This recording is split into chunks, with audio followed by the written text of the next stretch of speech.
Assalamualaikum warahmatullahi wabarakatuh.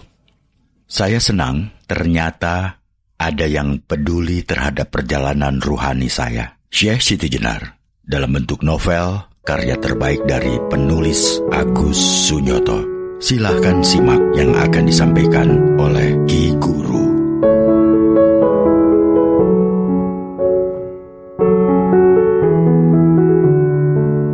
Ketika malam menghiasi kubah langit dengan gemerlap bintang gemintang, muncul sosok gemilang berpakaian serba putih di garis cakrawala dan melayang-layang di antara alam kasat mata dan alam imajinasi.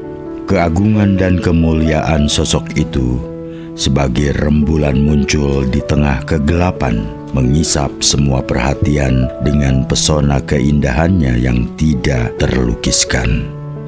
Abdul Jalil yang sedang tenggelam di dalam samudera tahlil setelah melintasi muara solawat dan mengikuti aliran sungai istighfar, tiba-tiba mendengar semacam suara denting memasuki pendengaran indrawi sekaligus pendengaran jiwanya. Sedetik setelah itu, ia mendengar gema suara, "Engkau adalah hijab bagi dirimu sendiri, Abdul Jalil, keluarlah engkau darinya." Abdul Jalil tersentak heran dan bingung. Dalam keheranan dan kebingungan itu, tiba-tiba cakrawala di hadapannya tersingkap bagaikan tirai disibakan. Hatinya seolah dengan paksa digerakkan untuk melihat ke balik cakrawala yang terpampang di hadapannya. Tanpa daya, pandangannya terpaku pada sosok gemilang yang duduk dengan keagungan dan kemuliaannya. Sosok itu sangat nyata dalam pandangan mata batinnya. Sosok gemilang serba putih itu tidak kalah menakjubkan dibanding penampakan pemuda asing yang dijumpainya di Baitullah. Sosok itu tidak hidup, tidak pula mati, tidak berkata-kata, juga tidak diam. Sederhana namun rumit, diliputi namun juga meliputi, memancarkan namun juga mengisap pesona. Dia ibarat setetes air yang di dalamnya memuat 7 gurun, selembar daun yang memuat 7 rimba raya, sebongkah batu yang memuat 7 benua dengan gunung-gunungnya yang tinggi mencakar langit.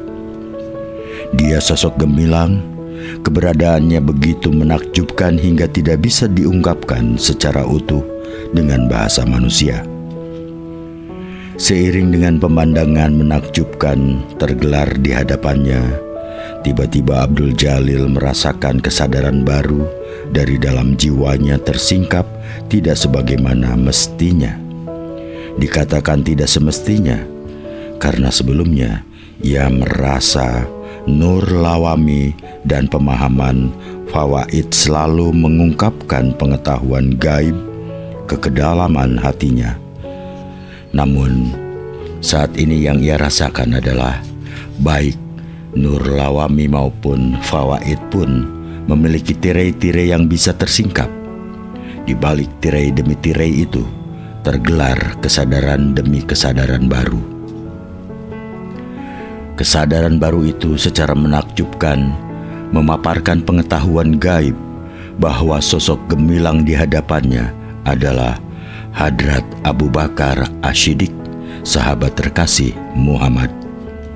Namun pikirannya sempat agak meragukan kebenaran itu. Ia menduga bahwa pengetahuan gaib itu adalah pengaruh setani. Anehnya, pengetahuan gaib itu bagi tidak peduli dengan keraguan-raguannya. Pengetahuan gaib itu tanpa dikehendaki terus-menerus menyingkapkan tirai demi tirai nur lawami dan pemahaman fawaid. Dan kesadaran demi kesadaran terus tergelar sehingga membuatnya bertambah takjub sekaligus kebingungan. Kesadaran baru itu ternyata tidak hanya mengungkapkan sosok cemerlang itu sebagai Hadrat Abu Bakar As-Siddiq, tetapi juga menjelaskan bahwa keberadaan pemuda asing yang dijumpainya di Baitullah adalah salah seorang kekasih Allah yang mengalami buruj dari hadirat Abu Bakar As-Siddiq. Setelah beberapa saat berkutat dengan keraguan, akhirnya Abdul Jalil menanggalkan campur tangan pikirannya. Ia ikut kilasan demi kilasan nur lawami dan pemahaman fawaid. Dengan kesadaran baru itu, tanpa mengalami kesulitan berarti, ia bisa menjalin hubungan batiniah dengan Hadrat Abu Bakar As-Siddiq sebagai guru dan murid melalui Al-Ima. "Oh, engkau yang berpakaian kefakiran," kata sosok gemilang dengan suara diliputi barokah. "Engkau telah menjadi bagian dari kaum fakir yang tetap berjuang di jalan Allah, yaitu kaum yang lambungnya jauh dari tempat tidur, sedangkan mereka berdoa kepada Tuhannya dengan rasa takut dan penuh harap. Apakah ketundukanmu kepadanya karena mengikuti seseorang atau mengikuti akalmu sendiri?" Abdul Jalil menjawab, "Saya tidak mengikuti seseorang dan tidak pula mengikuti akal karena tidak ada daya dan kekuatan pada diri saya untuk mengikuti sesuatu kecuali pasrah dan mengikuti daya serta kekuatannya. Engkau adalah fakir yang tidak memiliki apa-apa. Engkau telah membersihkan segala kepemilikan dari jiwamu, namun engkau masih terbelenggu oleh akalmu, yaitu sisa terakhir milik kemanusiaanmu. Karena itu, oh fakir, tinggalkanlah akalmu, karena dengan akal yang membelenggu, maka engkau tidak akan mengenal wajahnya. Kenalilah dia dengan basyirah. Kenalilah tanda-tandanya yang ada di luar dan di dalam dirimu, nafs. Kenalilah dia yang wujud yang real. Kenalilah tanda-tandanya di luar dirimu. Sesungguhnya, miliknya jua timur dan barat, sehingga kemanapun engkau palingkan pandanganmu, maka disitulah wajah Allah. Ketahuilah bahwa wajah Allah itu kekal. Karena itu, tiap-tiap sesuatu pasti hancur binasa kecuali wajahnya.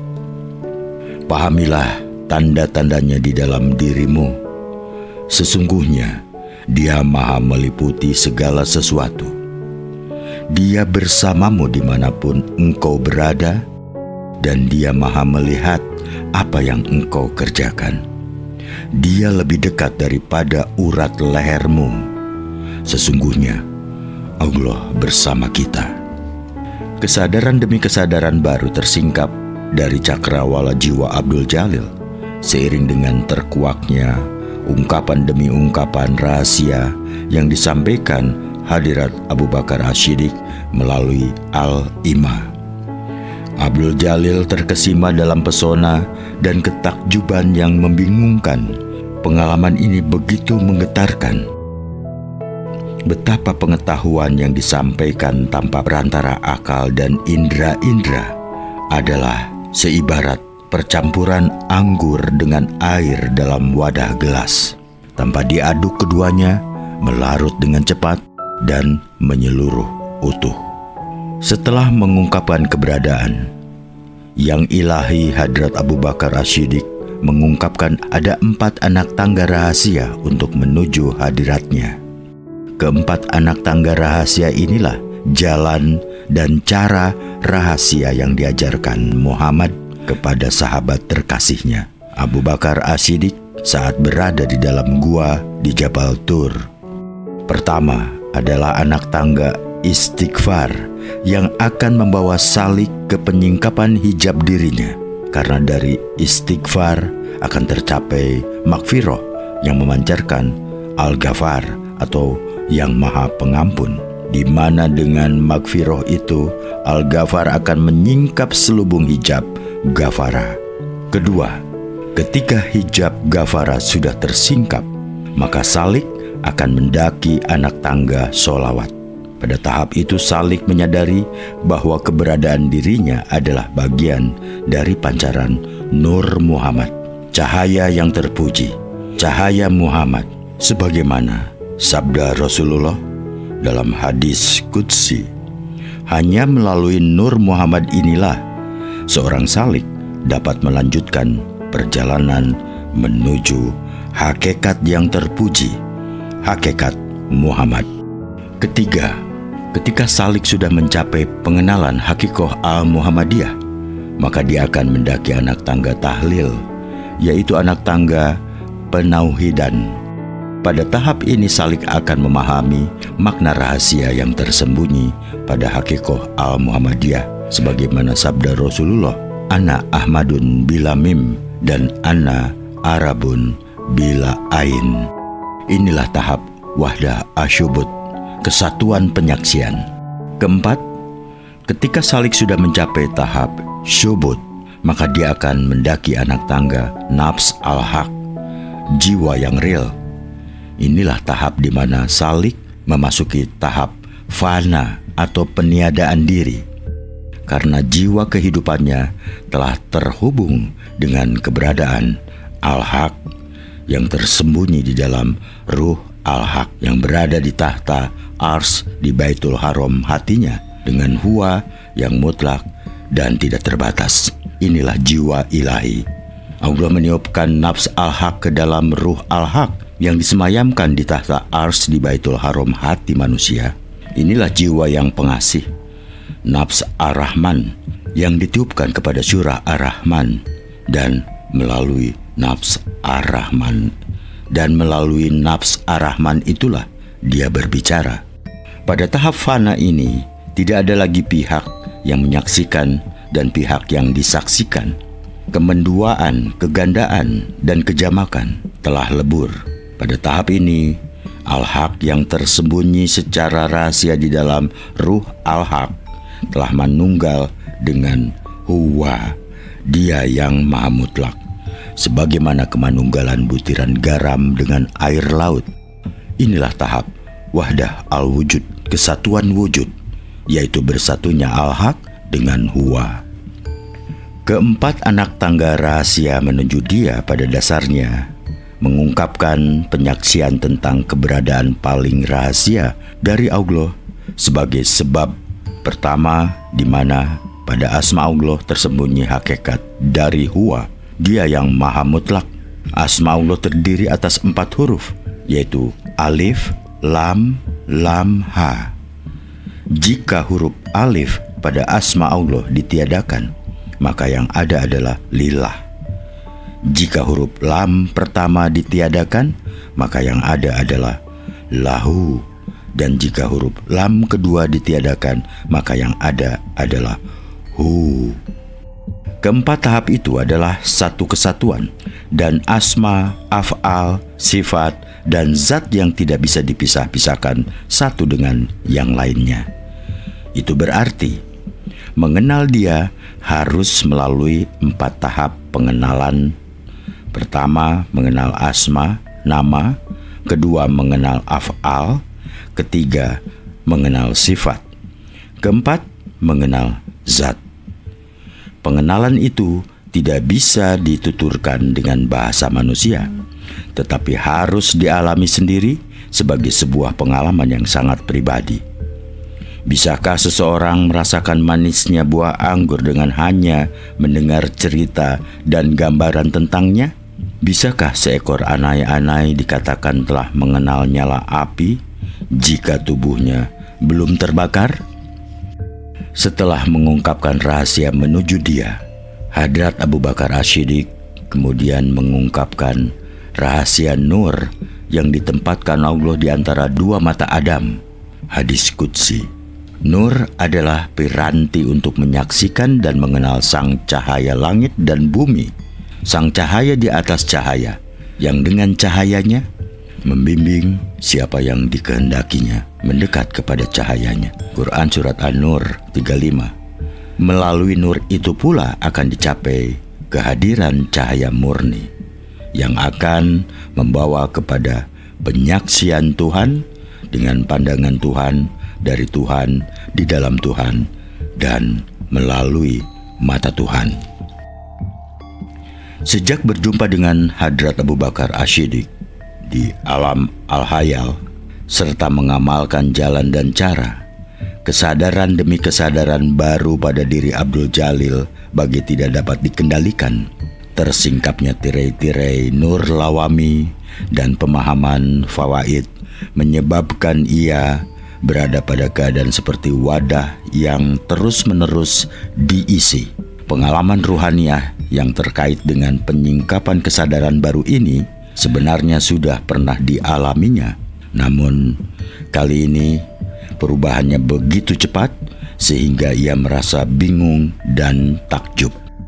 Pengalaman menakjubkan yang sekaligus membingungkan ini setidaknya dialaminya lagi ketika melakukan tawaf.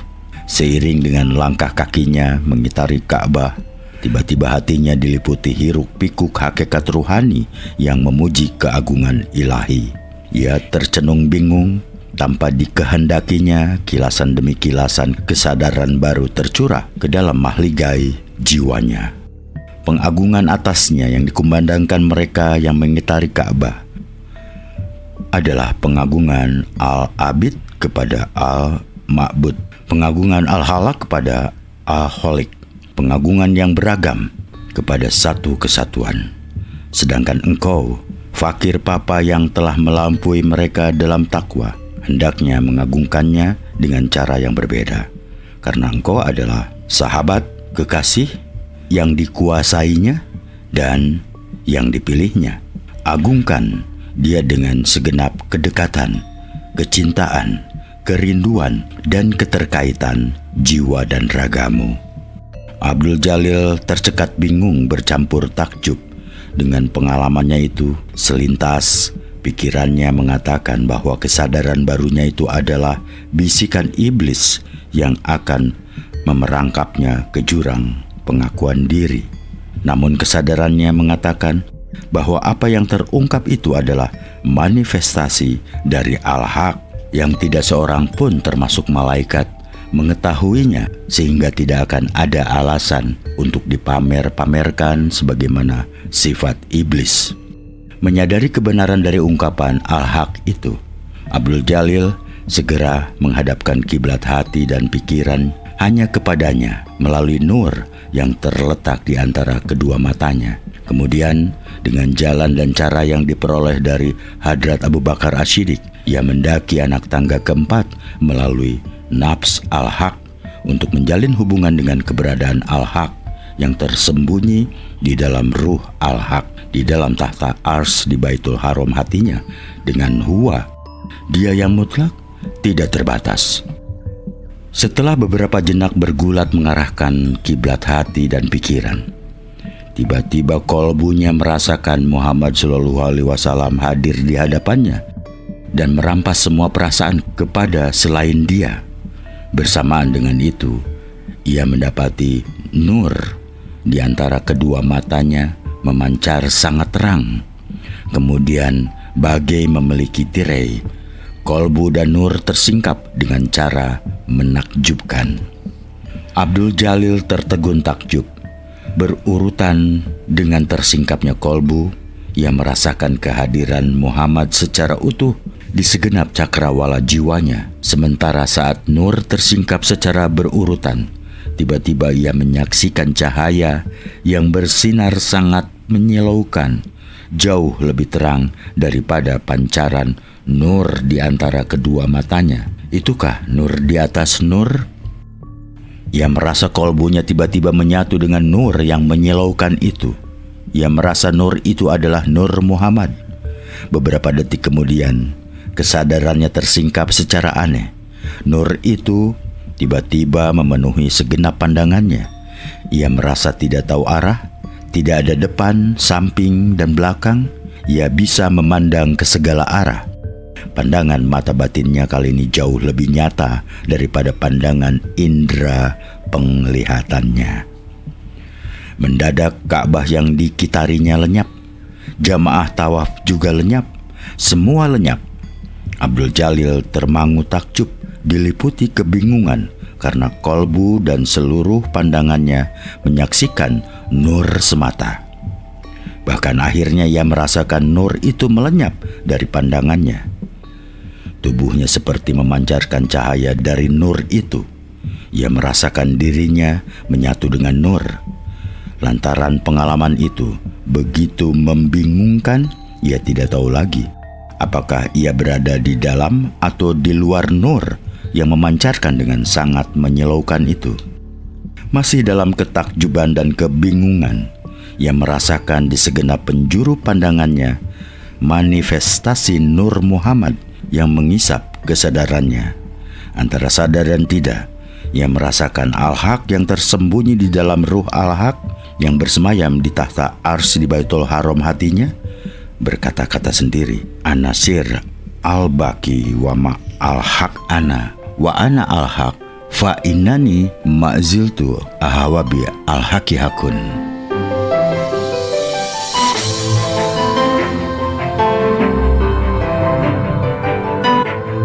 Ketika matahari memancarkan panas api ke permukaan bumi hingga hamparan pasir dan bebatuan memuai, di tengah hingar-bingar suara ribuan jamaah melakukan wukuf, mengagungkan dan memuliakan Ilahi pada Yaum Al-Arafah atau Hari Arafah. Syekh Siti Jenar duduk tegar di bawah bayangan tiang batu yang tegak menjulang di puncak Jabal Rahmah. Tanpa mempedulikan sengatan matahari, ia menghadapkan kiblat hati dan pikirannya hanya kepada Allah.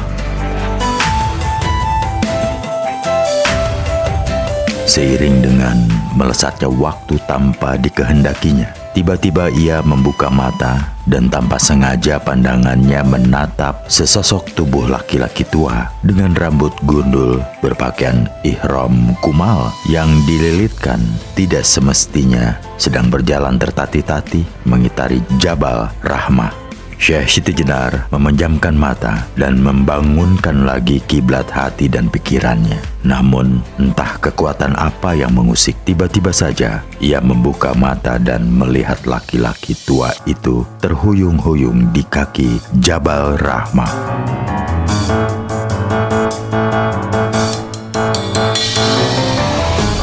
Sepintas ia menganggap laki-laki tua itu tentu salah seorang jamaah haji yang ingin melihat dari dekat bukit bersejarah itu.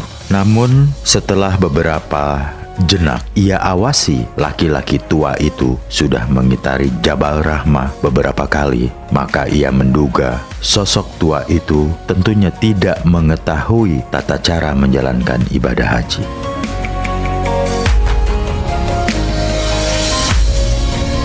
Syekh Siti Jenar merasakan ada keanehan dengan keberadaan laki-laki tua yang terhuyung-huyung hampir tumbang itu, karena sedikit pun ia tidak merasakan kilasan nur lawami dan pemahaman fawaid muncul dari kedalaman jiwanya. Karena itu ia hanya menduga-duga dan mengira bahwa laki-laki tua itu tentu memiliki anggapan bahwa tawaf selain dilakukan di Ka'bah juga dilakukan di Jabal Rahmah. Ketika sedang merenungkan perilaku yang tidak lazim itu, tiba-tiba ia terkejut menyaksikan tubuh lelaki itu tumbang ke hamparan pasir panas berbatu. Tampaknya tidak ada satupun di antara jamaah yang sedang sibuk mengagungkan Allah di atas bukit maupun di dalam tenda mengetahui nasib malang yang menimpa laki-laki tua itu. Bagaikan digerakkan oleh kekuatan tak nampak, Syekh Siti Jenar bangkit dan berlari menuruni Jabal Rahmah.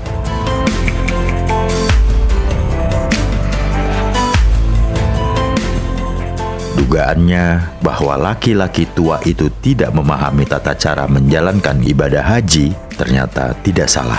Namun yang membuatnya terheran-heran adalah orang tua malang itu bukan muslim. Dengan suara terputus-putus dan pandangan mata tidak bersalah, dia mengaku sebagai pendeta Siwa Wahanten Girang di tanah Pasundan. Dia mengaku bermaksud melakukan ziarah ke Stana Siwa di Gunung Kailasa.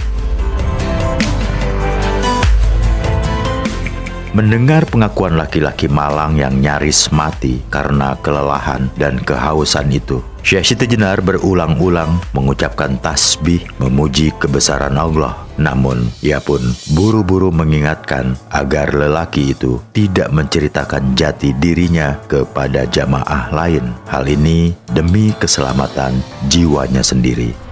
Setelah itu, Syekh Siti Jenar menjelaskan kepada lelaki tua yang ternyata bernama Risi Punarjanma bahwa bukit yang dikira Gunung Kailasa itu adalah Jabal Rahmah, gunung kasih sayang, tempat leluhur pertama manusia Adam dan Ibu Hawa dipertemukan oleh Yang Maha Tunggal. Sementara hamparan tanah pasir berbatu di sekitar Jabal Rahmah itu disebut Arafah, tempat umat Islam menunaikan ibadah haji. Jadi, tiang batu di atas bukit itu bukan Siwalingga. Risi Punarjanma tercekat sesaat setelah mendengar penjelasan Syekh Siti Jenar perihal Jabal Rahmah dan Tanah Arafah yang merupakan tempat peribadatan umat Islam. Dia sadar dirinya telah melakukan kekeliruan. Dia juga nampaknya heran ketika diberitahu bahwa tugu batu di atas Jabal Rahmah itu bukan Siwalingga.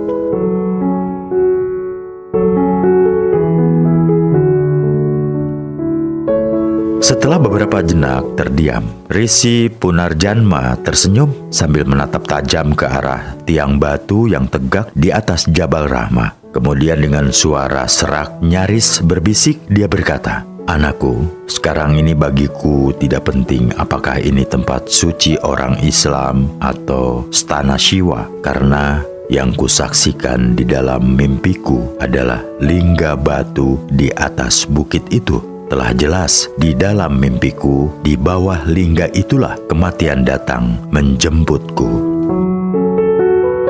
"Bapak Risi kemari hanya karena mimpi?" seru Syekh Siti Jenar heran. Risi Punarjanma mengangguk lemah dengan nafas tersengal-sengal dan suara terputus-putus. Dia menuturkan ihwal sampai terdampar di tanah asing tempat orang-orang Islam menjalankan ibadah haji. Mula-mula, ungkap Risi Punarjanma, dia mengalami mimpi sangat aneh yang berulang sampai 3 kali. Di dalam mimpi itu, dia dipaksa mengenakan selembar kain putih dan melakukan pradaksina atau mengelilingi lingga raksasa yang tegak di atas sebuah bukit batu yang terletak di tengah padang pasir berbatu.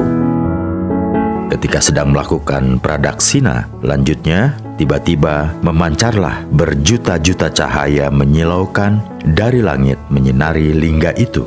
Cahaya dari langit itu ternyata adalah dewa-dewa yang berterbangan dengan ribuan sayap indah dan mencurahkan kemuliaan di permukaan bumi tempat lingga itu tegak berdiri. Kusaksikan betapa saat para dewa kembali terbang ke langit, maka diriku pun ikut terbang bersama mereka, ujarnya dengan mata menerawang ke angkasa.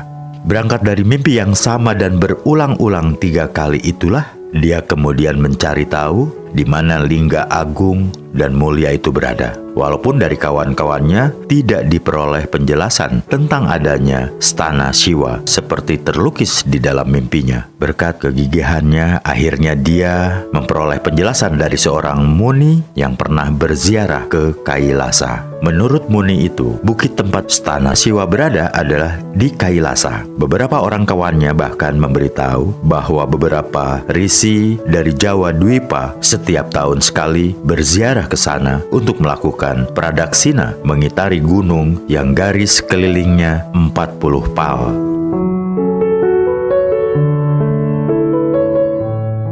Berbekal tekad dan sedikit pengetahuan tentang Gunung Kailasa yang konon diliputi salju, Risi Punarjanma berangkat ke negeri barat. Namun untung tidak dapat tirai dan malang tidak dapat ditolak. Kapal yang ditumpanginya menghantam karang dan tenggelam. Berhari-hari dia terapung-apung hingga para pelaut dari sebuah kapal dagang milik orang-orang Arab datang memberikan pertolongan. Ketika para pelaut Arab bertanya dengan bahasa Arab yang sama sekali tidak dipahaminya, maka terpaksa Risi Punarjanma menjelaskan dengan isyarat tangan bahwa dia bermaksud ke Gunung Kailasa untuk melakukan pradaksina dalam rangka memuja lingga. Dia menjelaskan pula bahwa sesuai mimpinya, dia hanya berbekal selembar kain putih untuk menjemput kematiannya. Para pelaut Arab bagaikan mengerti apa yang dia kemukakan. Mereka mengangguk-ngangguk dan kemudian memberinya makan serta pakaian. Namun sesuai mimpinya, Risi Punarjanma menolak pakaian dan tetap mengenakan kain putih untuk menutupi tubuhnya. Setelah sampai di sebuah pelabuhan yang tidak diketahui namanya, para pelaut Arab menurunkannya dan memberinya bekal perjalanan. Mereka memberinya petunjuk agar berjalan ke arah timur untuk mencapai tempat yang ditujunya.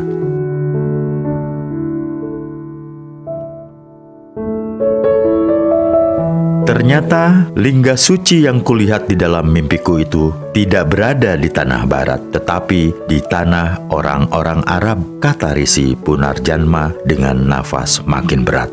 Bapak Risi, guman Syekh Siti Jenar sambil memegang tangan Risi Punarjanma. Apakah Bapak yakin bahwa Tuhan itu tunggal?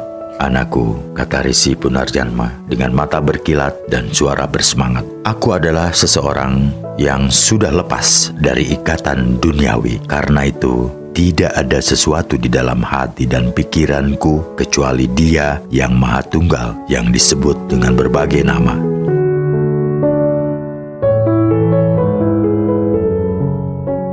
Berarti Bapak Risi tidak pernah melakukan bakti lagi di hadapan arca dewa-dewa? Tanya Syekh Siti Jenar minta penegasan. Karena seorang yang sudah lepas dari ikatan duniawi sudah harus lepas dari sesuatu yang bersifat kebendaan. Engkau benar anakku, kata Risi Punarjanma menguatkan diri. Bagi seorang yang sudah lepas dari ikatan duniawi, Tuhan adalah Dia yang tunggal, tak terjangkau akal, dan tak tersentuh indera. Dia yang memiliki wujud tidak dilahirkan, kekal, yang awal, real, tak termusnahkan, maha tahu, tak terbatas, maha ada, tidak berubah, tak terpikirkan, dan tak terbandingkan. Saya percaya itu Bapak, kata Syekh Siti Jenar dengan suara berbisik ketika melihat Risi Punarjanma makin melemah. Namun sekarang Bapak Risi harus menyatukan hati dan pikiran untuk menghadap Dia yang tunggal, Sang Sumber Sejati, tempat seluruh ciptaannya kembali. Risi Punarjanma tersenyum, walaupun nafasnya sudah sangat berat. Sambil berbisik, dia menggumam, anakku, maukah engkau memenuhi permintaanku yang terakhir jika kematian telah menjemputku? Permintaan apakah itu Bapak Risi? Bisik Syekh Siti Jenar lirih. Jika engkau kembali ke Jawa Dwipa, ujarnya lirih, temuilah anak bungsuku yang tinggal di negeri Daha.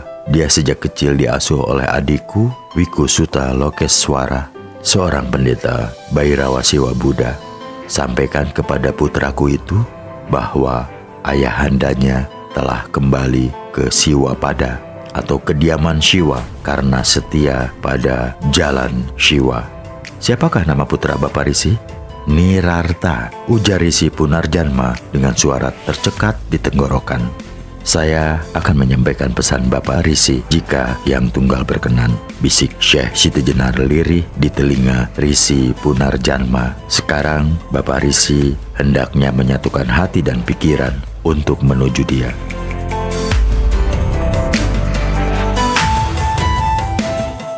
Risi Punarjanma tersenyum, merasa terasa dipaksakan. Dia berjuang mengatur nafas yang semakin berat. Beberapa jenak setelah itu, dia terlihat meregang seperti berusaha menyatukan segenap konsentrasinya agar seirama dengan alur pernafasannya. Syekh Siti Jenar yang pernah belajar dari Risi Samsitarata tahu bahwa bagi seorang Risi yang sudah mencapai tingkat lepas dari tingkatan duniawi, nampaknya soal menuju kematian bukan hal yang sulit. Itu setidaknya terbukti betapa setelah beberapa jenak mengatur pernafasan dan konsentrasi, menghadapkan kiblat hati dan pikiran hanya kepada yang ilahi, ruh Risi Punarjanma meninggalkan tubuh wadahnya yang terkulai lemas di dekapan Syekh Siti Jenar.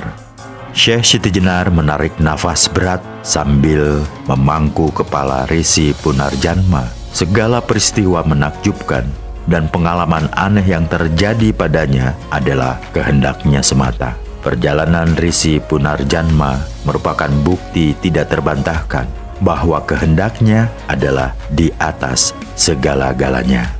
Manusia hanyalah objek tanpa daya. Manusia pada hakikatnya tidak memiliki kehendak apapun. Yang berkehendak adalah Allah semata. Sambil membopong tubuh Risi Punarjanma ke arah perkemahan, ia mengumandangkan firman Allah, "Wa ma tasyauna illa yasha'a Allahu rabbul alamin."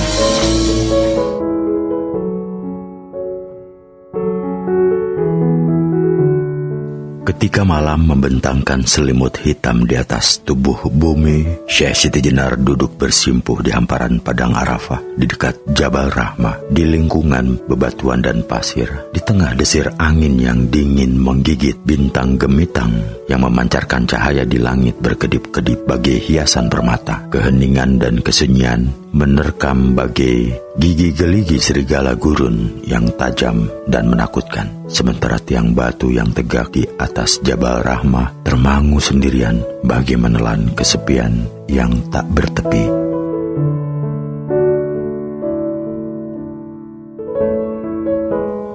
Di tengah keheningan dalam tekanan kesunyian itulah Syekh Siti Jenar mendaki keempat anak tangga rahasia rohaniah. Namun saat berada pada anak tangga solawat, tiba-tiba ia merasakan kesadarannya seperti memasuki ambang antara alam kasat mata dan alam imajinasi.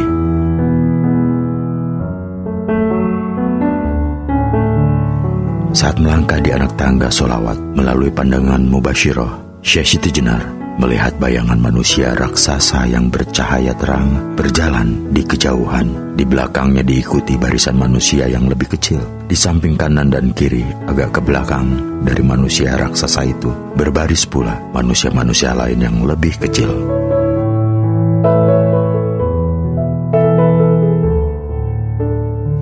Dengan rasa takjub dan heran, ia menyaksikan betapa manusia raksasa bercahaya terang dengan 3 barisan manusia pengiring itu bergerak ke arahnya. Makin lama bayangan itu makin jelas. Seorang manusia setinggi 60 hasta dengan tubuh dipenuhi bulu dan rambut terurai ke punggung. Wajahnya bercahaya kilau kemilau.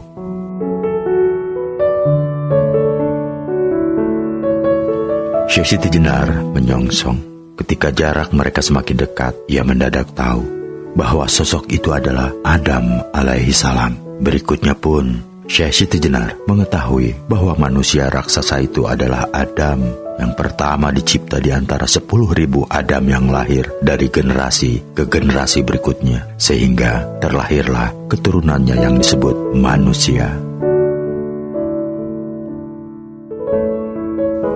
Adam dalam wujud manusia raksasa bercahaya terang dan berbulu lebat itu adalah citra Adam saat dicipta kali pertama di surga. Itulah citra Adam sebagai surah Ar-Rahman yang membangkitkan kecemburuan iblis. Itulah Adam yang menjadi leluhur umat manusia. Adam yang telah membelah diri saat melahirkan Hawa. Berbeda dengan penampilan Adam yang bercahaya terang kilau kemilau, barisan manusia di belakangnya lebih redup kilau cahayanya. Sementara barisan manusia di sebelah kanan dan kirinya berwarna hitam. Walaupun kedua belah barisan manusia itu sama-sama berwarna hitam, keduanya berbeda secara esensial.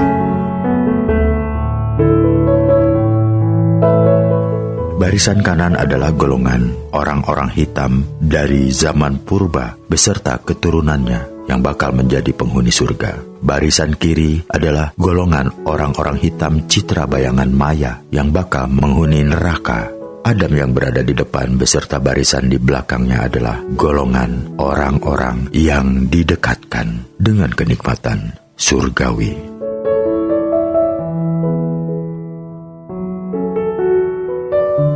Ketika jarak mereka tinggal 7 langkah, Syekh Siti Jenar menyampaikan salam dan Adam membalasnya. Sesudah itu dengan ucapan yang sangat jernih, Adam berkata-kata kepada barisan di belakang, di kanan dan di kirinya sambil menunjuk ke arah Syekh Siti Jenar.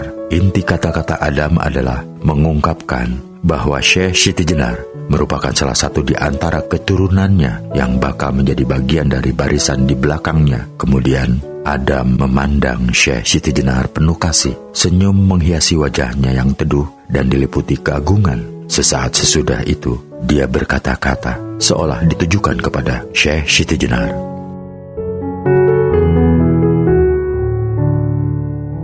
Al-Hajj Arafah atau haji adalah Arafah.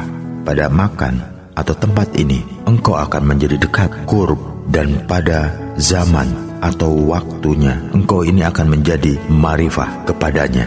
Di Arafah ini, dia telah menyempurnakan bagimu agamamu, telah dia cukupkan nikmatnya bagimu, dan telah diridhoinya Islam sebagai agamamu. Dengan penuh keagungan dan ketakjuban, Syekh Siti Jenar mendengarkan kata-kata Adam. Namun ketika memandang lebih tegas pada wajah leluhurnya itu, betapa terkejutnya ia saat menyaksikan pemandangan yang tidak pernah dibayangkan dan diimpikan sebelumnya. Di dalam penglihatannya, wajah Adam adalah wajahnya sendiri. Syekh Siti Jenar tertegun, diliputi ketakjuban dan ketidakmengertian, seolah-olah ia sedang berdiri di muka cermin dan melihat pantulan wajahnya.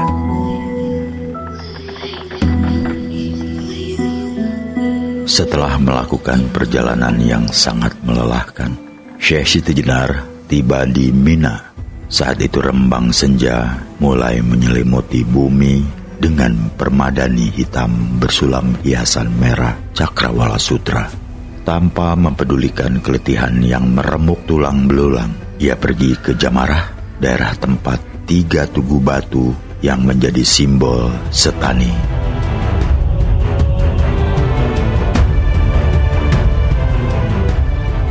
Di depan tiang Jumroh Al-Ula, di antara kerumunan jamaah haji, Syekh Siti Jenar termangu sambil menggenggam erat batu-batu yang dipungutnya di Muzdalifah. Ia menangkap makna sejati di balik simbol pelemparan yang dinisbatkan pada kisah Ibrahim saat akan menyembelih Ismail.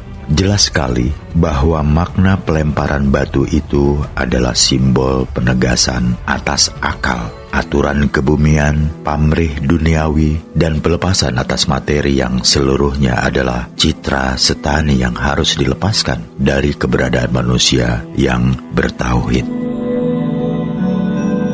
Pergulatan Ibrahim dalam peristiwa itu adalah pergulatan rohaniah manusia dalam mencapai hadiratnya sebagai manusia yang menauhidkan satu ilah. Syekh Siti Jenar seolah-olah bisa merasakan bagaimana Ibrahim harus menolak konsep bapak anak yang menjadi konsep dasar aturan kebumian. Ibrahim harus menolak konsep akal manusia di dalam melaksanakan keyakinan imannya. Ibrahim juga harus menolak pamrih duniawi karena harus kehilangan anak yang dijanjikannya akan mengembangkan keturunannya beriap-riap di muka bumi. Ibrahim harus menolak segala sesuatu kecuali dia. Ibrahim harus menafikan yang selain dia, termasuk keberadaan anak gantungan harapannya. Dan akhirnya Ibrahim berhasil menafikan segala sesuatu selain dia dari hati dan pikirannya. Menyadari makna rahasia di balik ketentuan syariat melempar batu Jumroh Al-Ula, Al-Wusta, dan Al-Aqobah itu, ia tidak melemparkan batu satu demi satu sebagaimana lazimnya jamaah lain, tetapi ketujuhnya dilemparkan serentak ke masing-masing tiang batu sambil mengucapkan kata-kata, "Sesungguhnya telah engkau halau setan kegelapan keakuan dengan cahaya kebenaranmu. Dengan menyebut namamu, wahai Allah, kulempar nafsuku yang cenderung kepada selain engkau. Allahu Akbar."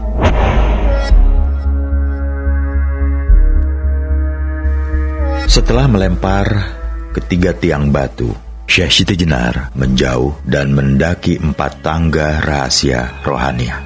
Ketika menginjak anak tangga tahlil, tiba-tiba pandangan mubasyirohnya melihat seorang tua bongkok berjalan, tertatih-tatih dengan tangan kanan memegang tongkat emas berhias permata. Orang tua itu kepalanya sangat besar, Kedua kelopak matanya tegak ke atas. Yang satu bersinar aneka warna, yang satu hitam bagai lubang tak tembus cahaya hingga seperti buta. Kedua bibirnya yang tebal, bagai bibir kerbau, dihias dua gigi taring yang panjang, tajam, dan berkilat-kilat. Di dagunya menjuntai 7 helai rambut yang panjang seperti surai kuda. Saat menyaksikan orang tua bongkok yang mengerikan itu, Syekh Siti Jenar mengetahui bahwa dia adalah perwujudan setan. Saat orang tua itu mendekat, ia meneguhkan kiblat hati dan pikirannya kepadanya belaka. Ketika jarak di antara mereka sudah dekat, setan itu menyampaikan salam. Assalamualaikum, Syekh Siti Jenar. Assalamualillah, ya lain, sahut Syekh Siti Jenar. Kenapa engkau kemari, makhluk yang dikutuk? Aku mendatangimu karena aku melihat engkau sangat berbeda dibanding manusia lain, kata setan sambil mengangguk-ngangguk. Aku telah mendengar saat engkau melempar batu tidak menyebut aku, tetapi engkau sebut nafsumu. Apa yang menjadi penyebab kelakuanmu itu? Aku tahu yang dikutuk bahwa engkau adalah bagian dari iblis, sang bayangan maya yang tidak wujud. Aku tahu iblis dan engkau beserta balamu adalah ilusi ciptaannya yang memancar dari nama-namanya yang maha menyesatkan. Karena itu, oh setan, akan sia-sia saja aku melempar keberadaanmu karena engkau bersembunyi di mahligai nafsuku, kata Syekh Siti Jenar tegas. Orang-orang yang bertindak keras terhadap nafsunya sendiri sepertimu, oh Syekh Siti Jenar, adalah orang-orang yang paling aku benci, seru setan dengan suara bergetar.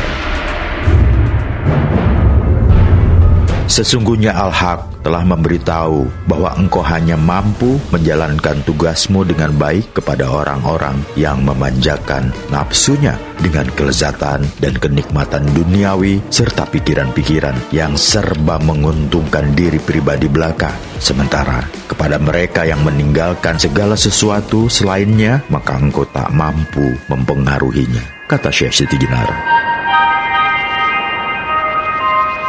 Ketahuilah, oh Syekh Siti Jenar, seru setan dengan nafas tersengal-sengal. Ketika engkau melempar ketiga jumroh dengan ikrar melempar nafsumu sendiri, sesungguhnya ku dapati diriku bagaikan disambar halilintar. Tubuhku terasa terbakar, karena di dalam relung nafsu manusialah aku bertahta.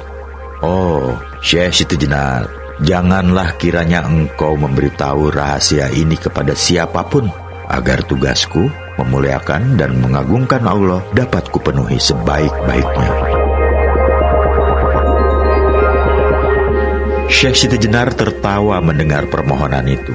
Ia sadar bahwa setan dengan ulet dan licin dalam mempengaruhi orang, setan tidak pernah menyerah dalam upaya menjerumuskan manusia ke jalan sesat yang menyimpang darinya. Itu sebabnya dengan tegas ia menolak. Aku tak akan terperdaya oleh kelicikanmu, oh Abu Murrah, karena tanpa engkau minta pun aku tidak akan memberitahu kepada siapapun tentang apa yang telah kulakukan. Karena aku tahu meski seseorang mengucapkan kata-kata seperti yang kuikrarkan, jika hati dan pikiran mereka masih terikat pada pamrih duniawi, maka tidak akan ada artinya sama sekali. Karena itu, oh Abu Murrah, biarlah mereka yang melaksanakan ibadah haji tetap mengikuti ketentuan yang sudah diatur oleh hukum syariat.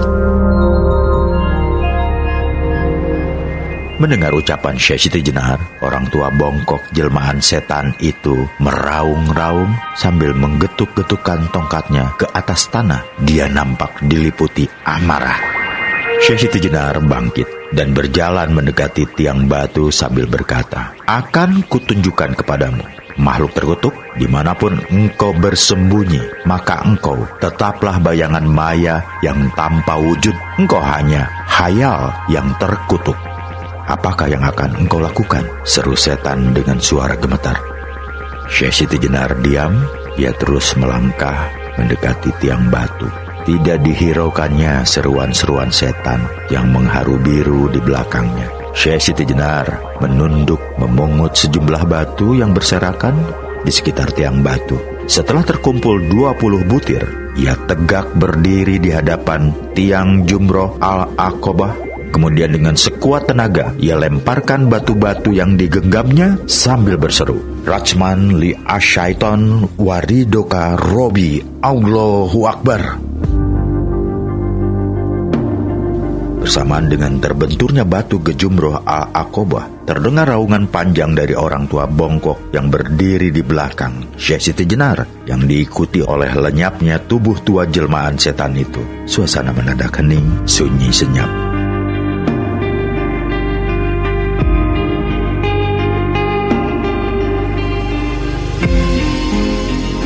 Di tengah hamparan kesunyian, di bawah selimut hitam malam, sambil bersila membelakangi ketiga tiang batu jamarah, Syekh Siti Jenar meneguhkan lagi perjalanannya mendaki anak tangga tahlil hingga memasuki hamparan nafs al-haq. Malam itu bagaikan mengulang peristiwa penyembelihan Ismail oleh Ibrahim yang mendapat dirinya tenggelam ke dalam samudra tauhid setelah keakuan pribadinya terkapar pasrah di mezbah persembahan sebagai domba sembelihan.